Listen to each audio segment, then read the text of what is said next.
Our human compassion binds us, the one to the other, not in pity or patronizingly, but as human beings who have learned how to turn our common suffering into hope for the future.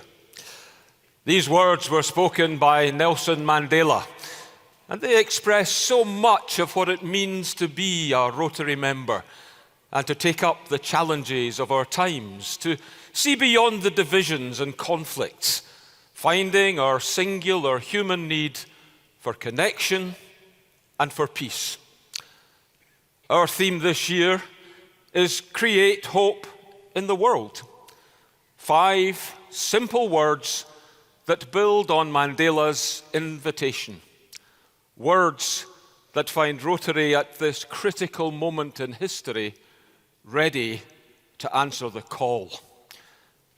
To create hope, we must continue doing our most important work and to do it ever better than before.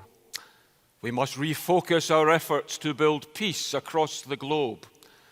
And we must help each other find peace within and share that ethic of care to the people we serve.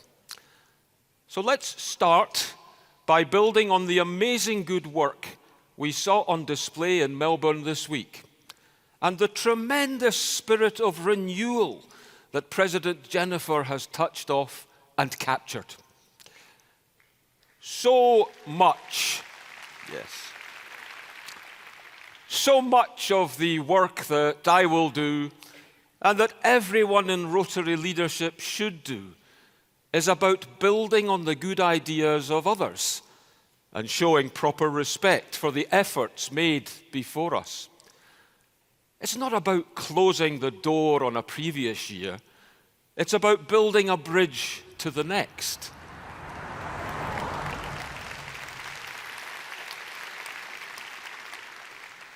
We have all embraced the importance of empowering women and girls and the need to fully unlock the potential within them. President Jennifer continued this campaign that began with President Shekhar, and I too will continue it in 2023-24.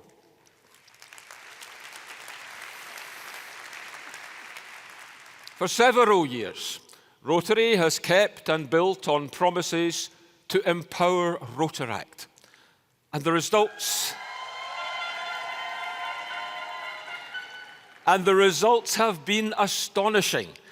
And Rotaractors continue to encourage us with their eagerness to be not just full partners, but also Rotary leaders. Rotaractors can now participate in global grants. And we are so excited to tap into your knowledge and your enthusiasm. As you think of ways to participate in these grants, do keep in mind the importance of supporting our foundation and all the fun ways we can fundraise and support our areas of focus. The greater the resources we have in our foundation, the more opportunities there will be for grants and programs. Now, I hope you do notice a pattern developing in these recent actions. We're unlocking the potential of women and girls. We're elevating the status of young people. And we're also taking a strong stand in support of diversity, equity, and inclusion.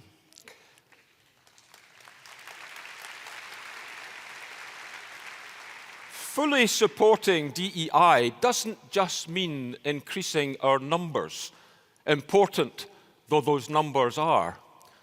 The most important aspect of DEI is expanding a sense of belonging by making Rotary an open, inclusive organization that embraces the best people, the best ideas, and the best partnerships, no matter where they come from.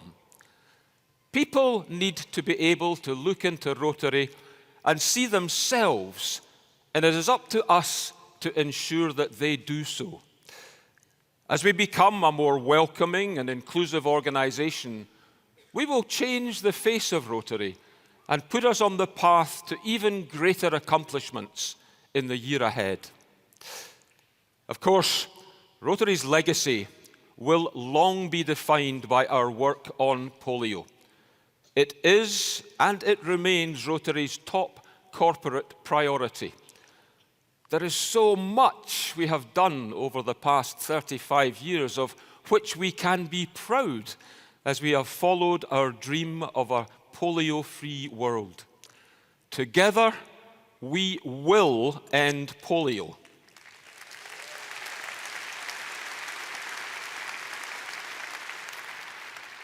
And once that happens, when that happens, Rotary will deserve enormous historical credit.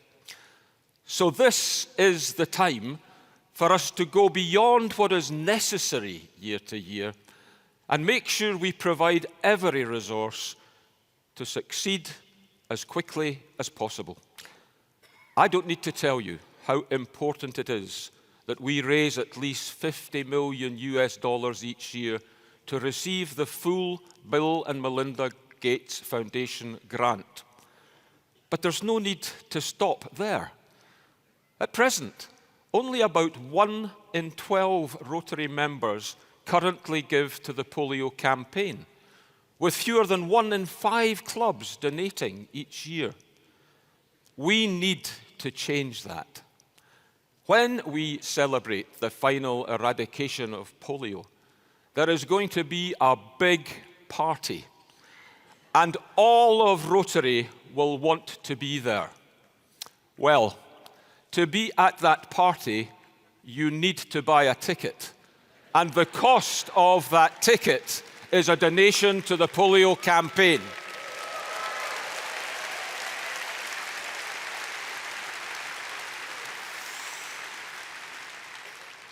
We need to heed the insightful words of Jonas Salk, the creator of the polio vaccine, who said, "Hope lies in dreams, in imagination, and in the courage of those who dare to turn dreams into reality."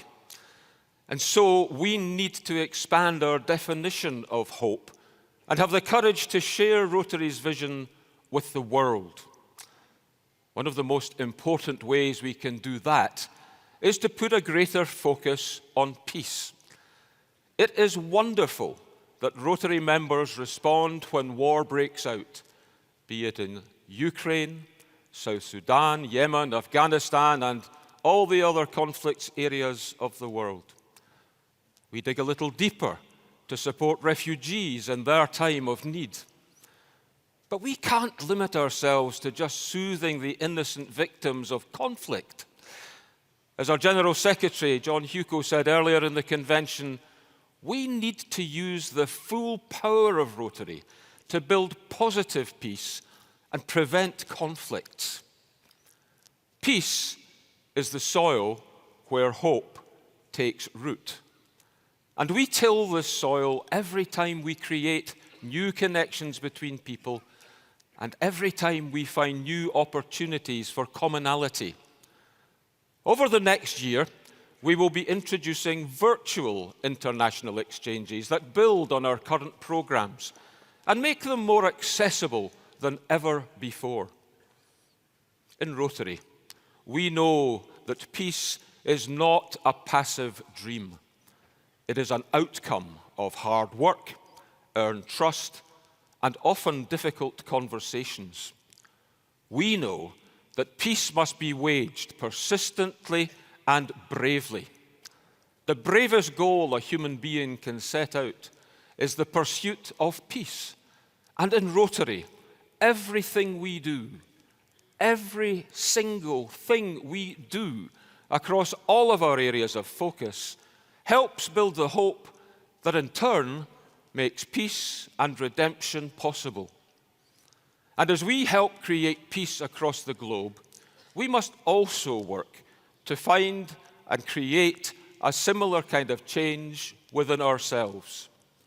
Because for many people on this planet, lost hope is not just a function of material poverty.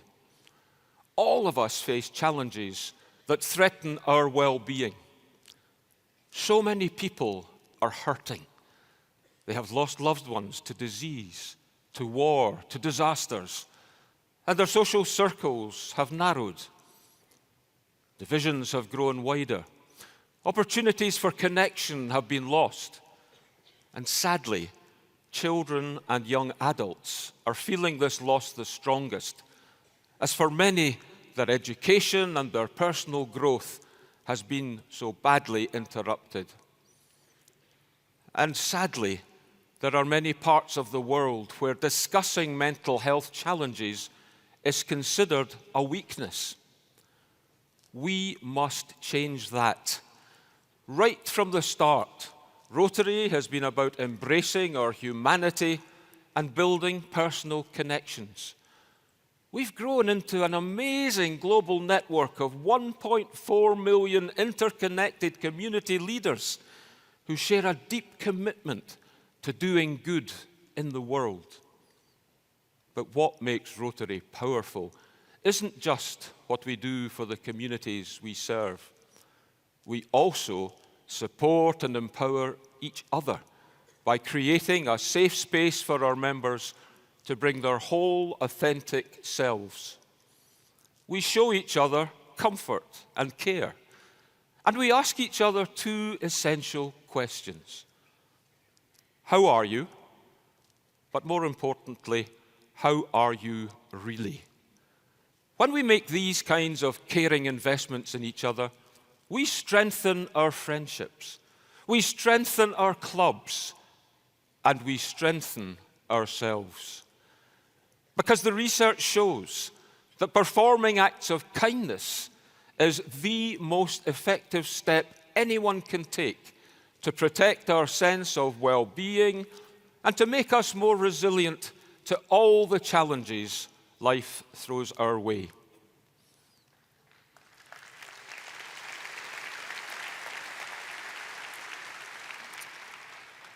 I know what it's like to see someone close to me suffer in silence through adversity and be eaten up by it. And I'm sure all of us, perhaps unknowingly, have experienced loved ones suffering in silence. At the International Assembly in Orlando, I shared publicly for the first time how I had seen that all too close at hand when my only brother, Ian, descended into the depths of despair and depression that ultimately led him to take his own life 9 years ago.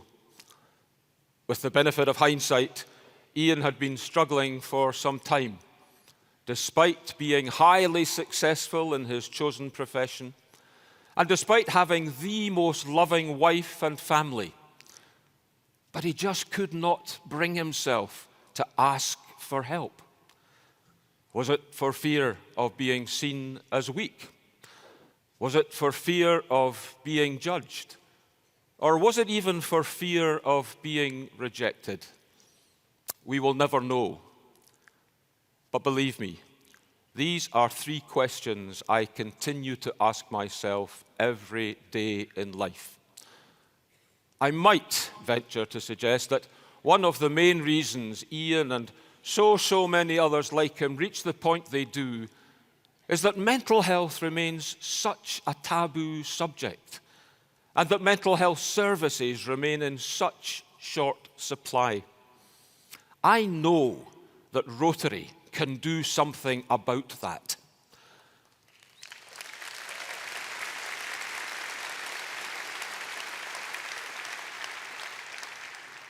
I am confident we can illuminate mental health needs near and far. We can help each other feel more supported as fellow Rotary members. And as neighbours, we can advocate for mental health services. And we can build bridges with experts in the mental health space to expand access to treatment. The good news is we are not starting this effort from scratch. The Rotary Action Group for Mental Health has been focused on these issues for some time now, and we will be looking to them for leadership throughout the year as we continue to build awareness. Rotary clubs around the world have already numerous mental health-focused projects, and mental health care fits comfortably within several of our areas of focus. There are some great global grant projects already underway that have tremendous promise. One in Rotary District 9910 in New Zealand is especially exciting. Anxiety and depression are affecting children worldwide at an alarming rate, especially in the wake of the COVID-19 pandemic. And the situation is especially acute in Northland, New Zealand. A woman named Kat Levine created an innovative program called Think and Be Me, built on the proven, highly effective techniques of cognitive behavioral therapy. The project uses fun, interactive activities to teach children that altering the way they think changes the way they feel. This emotional literacy training is being provided to 9,000 children from Wellsford to the far north over a 3-year period. The program was heavily tested before rolling out across these schools, and we are confident that these children are going to gain skills that will benefit them for life. Only a few weeks ago, in India, I saw a similar wonderful initiative being implemented in District 3030 by the Rotary Club of Nagpur under the guidance of Rita Agarwal through a global grant in partnership with the Rotary Club of Naples in the USA. Wellness in a Box is delivering a depression awareness curriculum to ages 12 and older and a web-based Train the Trainer module. And it focuses on breaking the stigma of anxiety and depression and increasing awareness by enhancing coping skills and knowledge, by suicide prevention, and by training teachers as school counsellors. In addition to India, Wellness in a Box has been implemented in the USA, in Puerto Rico, and in Nigeria. It breaks stigma by showing treatment is available and, in some cases, preventable. It raises awareness with measurable improvements in knowledge, negative attitude, and confidence in help seeking. And it increases access to earlier treatment by communicating the local protocol for referral. The great thing is, both these initiatives, Think and Be Me and Wellness in a Box, are both replicable and scalable. Overall, right now, there are 41 global grant projects with a mental health focus underway. And I was especially heartened to see 12 of those projects being undertaken in South Korea, a nation with a historic reluctance to discussing mental health issues and home to one of the world's highest suicide rates, while I was there just 3 weeks ago. So I am delighted and I am excited that we have already begun to embrace mental health in the Rotary world. For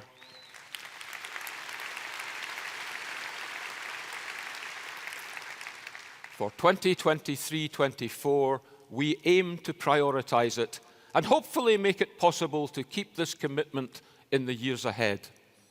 To do this, I encourage you to help us erase the stigma associated with emotional well-being. Continue to show up for one another and be a caring friend. Come together to celebrate successes and lean on each other during more challenging times. I encourage you to help us raise awareness of mental health needs. Speak up and advocate for resources where they don't exist. I encourage you to help us improve access to preventative and interventive mental health services. Forge collaborations to help avert a looming public health crisis. It is an important task, and it is a big ask, but I am asking each and every one of you to become champions of this effort.